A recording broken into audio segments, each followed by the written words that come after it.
Les agriculteurs ukrainiens poussent un soupir de soulagement car l'accès en franchise de droit au marché de l'Union européenne a été prolongé d'1 an.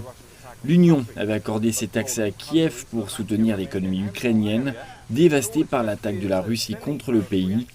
La Pologne, la Hongrie, la Slovaquie, la Roumanie et la Bulgarie avaient toutefois exprimé la crainte que l'extension de l'accès en franchise de droit ne mette en péril leurs industries agricoles en permettant l'afflux de grande qualité de céréales ukrainiennes. Malgré ces craintes, les 5 pays ont décidé d'autoriser l'extension de l'accès de l'Ukraine au marché de l'Union européenne, à l'issue de négociations avec des fonctionnaires à Bruxelles.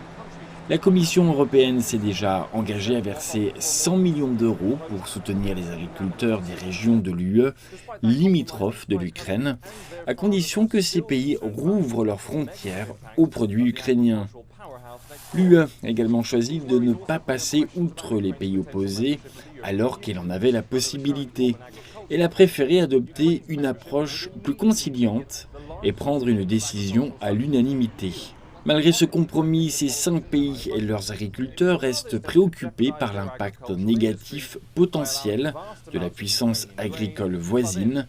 Ces inquiétudes soulèvent également des questions sur l'adhésion potentielle de l'Ukraine à l'Union européenne.